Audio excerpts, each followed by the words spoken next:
करा टाकलेत. माझ्या लेकराचा मोबाईल बहिणीला मला लावून धरायला गेलेत तर काढून घेऊन माझ्या लेकराला मध्ये खोटा तेवढा मोठा पोरीला हात उठ घेत म्हणून मध्ये टाकून दिले. माझा शाळाचा लेकरू फोन काढून घेतलाय सरपंचानं. तर सर म्हणलाय माझा मोबाईल पोरे त्याला सांगा सरपंचाला माझा फोन दे म्हणा, माझ्या शाळाचे कागदपत्र आहेत म्हणला, पैसे आहेत सर. तिथं म्हणू लागले तू मोबाईल म्हणून चल म्हणून त्याला मध्ये ढकलून देणार पोराला. उद्या मला हिला मध्ये टाकले. एक रात्र होत्या आणि आम्ही नवरा बायको गावात नव्हत्या. या तिघच होते. इनाम नाली काकू तू येऊ नको, तुझ्या पाया पडतो, तू नाव म्हणून घ्या म्हणजे बाजार एका दुकानात टाकून दिले. आम्ही नवरा बायको ठाण्याला जाऊन डोली केलो तर तवा गड्या निघल्यात. तर तेव्हा त्या टन झाले तरी मारलं. मग त्यानं काय यायला दवाखाना कोणला नाव काय धर्म बदला नेऊ, काय पोलीस स्टेशनला नेऊ, कोणतं काय करावं तसं घे. माझ्या तर घरात असं बसायचं काय काहीच राहिलं नाही. निर्चो तर आहे. हे साहेब आले तर ते साहेब कोण नीट केले की नवना धिंगाणा होता. माझा आज लेकरू माझा नवरा तळतळ करून रडत मला मोठा आरोप कसे गेलेत आणि काय गुन्हा दाखल केला म्हणून करसोडीमध्ये आम्हाला 2 रोज ठेवालेत म्हणून माझा लेकरू काय लढून नांदडा गेलाय. काय घेत एक लेकरू शाळेला. ठीक आहे.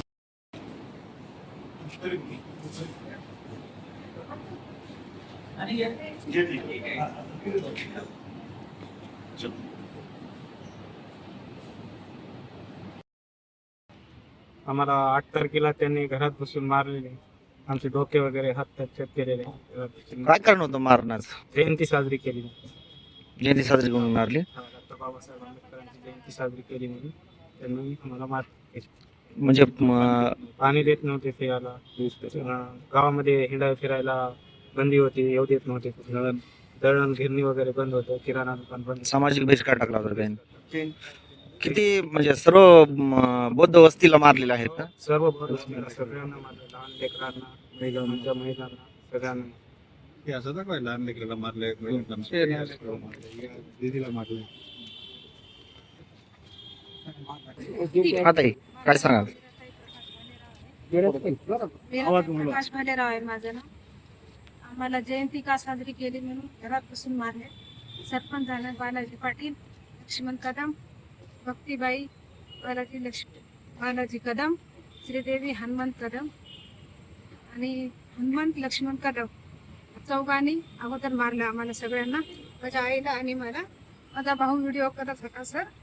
माझ्या ताईला मारले म्हणून माझ्या भावानं आले, त्याचा मोबाईल काढून घेतला सरपंचाने. व्हिडिओ करायला फेकून दिला.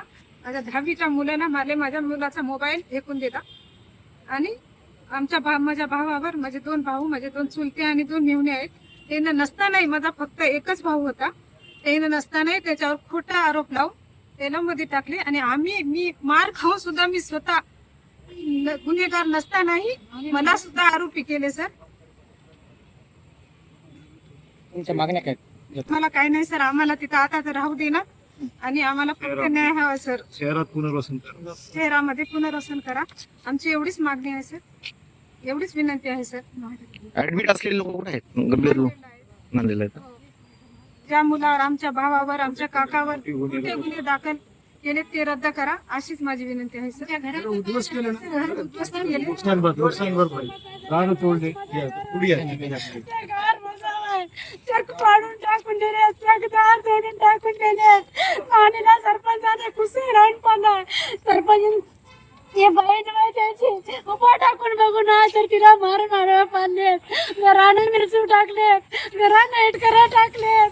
माझ्या लेकराचा मोबाईल बहिणीला मला लावून धरायला गेलेत तर काढून घेऊन माझ्या लेकराला मध्ये खोटा तेवढा मोठा पोरीला हात उठ घेत म्हणून मध्ये टाकून दिलेत.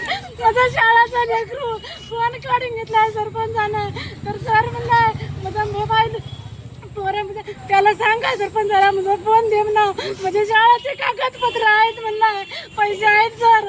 तिथं म्हणू लागले तू मोबाईल म्हणून चल म्हणून त्याला मध्ये ढकलून देणार पोराला. उद्या मला हिला मध्ये टाकले. एक रात्र होत्या आणि आम्ही नवरा बायको गावात नव्हत्या. या तिघच होते. इनाम नाली काकू तू येऊ नको, तुझ्या पाया पडतो, तू नाव म्हणून घ्या म्हणजे बाजार एका दुकानात टाकून दिले. आम्ही नवरा बायको ठाण्याला जाऊन डोली केलो तर तवा गड्या निघल्यात. तर तेव्हा त्या टन झाले लोकांना कोणला लावणार, काय धर्माबदला नेऊ, काय पोलीस स्टेशनला नेऊ, कोणतं काय करावं तसं. माझ्या आता घरात असं बसायचं काय कायच राहिलं नाही. मिरचू तर आहे. हे साहेब आले तेव्हा ते साहेब कोण नीट केलेत की ना धिंगाणा होता. माझा आज लेकरू माझा नवरा तळतळ करून रडत मला मोठा आरोप कसे गेलेत आणि काय गुन्हा दाखल केला म्हणून करसोडीमध्ये आम्हाला 2 रोज ठेवालेत म्हणून माझा लेकरू काय लढून नांदेडला गेलाय. काय केलं एक लेकरू शाळेला. बरं ठीक आहे ताई. हा दादा. धर्माबाद तालुक्यातील माष्टी या गावामध्ये विश्वरत्न परमपूज्य डॉक्टर बाबासाहेब आंबेडकरांची जयंती साजरी का करता म्हणून त्या गावातील 13 घरावर, त्या गावामध्ये 13 घरं आहेत आणि त्या 13 घरावर तिथल्या जातीवादी लोकांनी असा हल्ला केला की जे मानवतेला काळीमा फासण्यासारखा हा प्रकार तिथे घडलेला आहे.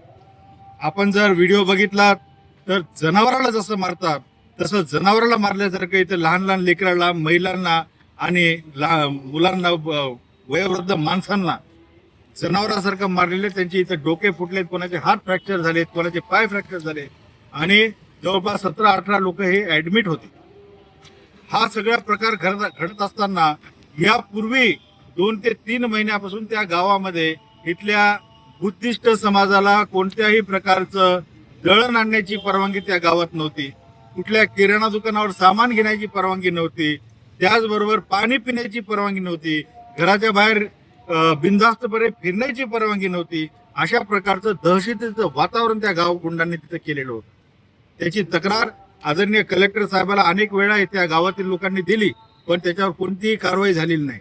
त्याचाच प्रकार म्हणून आपल्या समोर ही एवढी मोठी घटना आज घडलेली आहे की त्या गावामध्ये ज्यावेळेस पंचशील झेंडे आणि निळे झेंडे लोकांनी घरावर लावले, आपण कुठंतरी आमच्या उद्धारकर्त्याची जयंती आपण साजरी करू म्हणून एवढंच त्यांच्या मनामध्ये हा डाव त्यांनी रचला की ही जयंती साजरी कशी करतात. जयंतीसाठी त्यांनी विरोध केला. भगवा झेंडा त्यांनी चौरस्त्यावर लावला. आम्हाला भगव्या झेंड्याची घेणं देणं नाही, पण पोलीस प्रशासनानं सार्वजनिक जागी तुम्ही बिना परवाने कसं काय झेंडा लावता म्हणून झेंडा काढून नेला. तो राग द्वेष मनाशी बाळगून तिथे बुद्धिस्ट लोक राहू नये या उद्देशाने संपूर्ण 13च्या 13 लोकांच्या घरामध्ये घुसून त्यांचे दरवाजे तोडून लहान लहान मुलांना मारहाण करून अन्याय केलेला आहे. यासाठी आज कलेक्टर साहेबांकडे बहुजन समाज पार्टीच्या वतीने आम्ही इथं निवेदन दिलेलं आहे. माझ्या समवेत इथले बहुजन समाज पार्टीचे नेते चंद्रप्रकाश देगलूरकर साहेब, जिल्ह्याचे अध्यक्ष सुभाष भोकरेजी, हे सगळेजण बहुजन समाज पार्टीची टीम, जिल्ह्याचे महिला अध्यक्ष आमच्या मायाताई, हे सगळेजण इथं आलेलो आहोत. त्याचबरोबर आज कलेक्टर साहेबांनी आम्हाला आश्वासित केलं की बहुजन समाज पार्टीची जी मागणी आहे ती रास्त आहे की या सर्व लोकांचं पुनर्वसन झालं पाहिजे, खोटे गुन्हे वापस घेतले गेले पाहिजे आणि सगळ्या लोकांना जे गुन्हे दाखल करून जे आरोपी फरार आहेत त्यांची नावं याच्यामध्ये नाहीत, जे आरोपी मारहाण केलेले आहे त्यांची नावं याच्यामध्ये नाहीत, या जे खरोखर आरोपी आहेत त्यांची नावं FIR मध्ये ते परत एकदा घेतील आणि त्या सगळ्यांना जेलमध्ये टाकतील असं आश्वासन कलेक्टर साहेबांनी आम्हाला दिलेलं आहे. जर हे केलं नाही तर बहुजन समाज पार्टी महाराष्ट्र बंदचं आंदोलन पुकारणार आहे. तर असं झालं तर शासन प्रशासनाने ही दक्षता घ्यावी आणि आमच्या मागण्या तात्काळ पूर्ण कराव्या अशी शासनाला मी विनंती करणार आहे, प्रशासनाला विनंती करणार आहे. धन्यवाद. चंद्रप्रकाश देगलूरकर, राज्य कार्यकारिणी सदस्य, बहुजन समाज पार्टी महाराष्ट्र.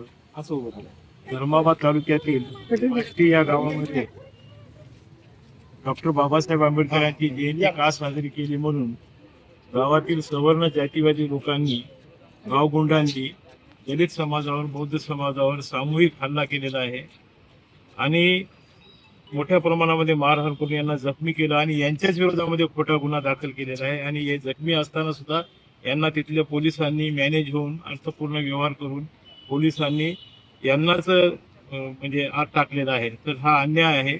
म्हणून सर्वप्रथम जिल्हाधिकारी महोदयांनी यांचे जे खोटे गुन्हे दाखल केले आहेत हे गुन्हे रद्द करण्यात यावे आणि जे निष्पाप लोक आतमध्ये आहेत त्यांना सोडण्यात यावं अशी बहुजन समाज पार्टीच्या वतीनं सिस्टमसह आज आम्ही या ठिकाणी निवेदन देऊन मागणी केलेली आहे.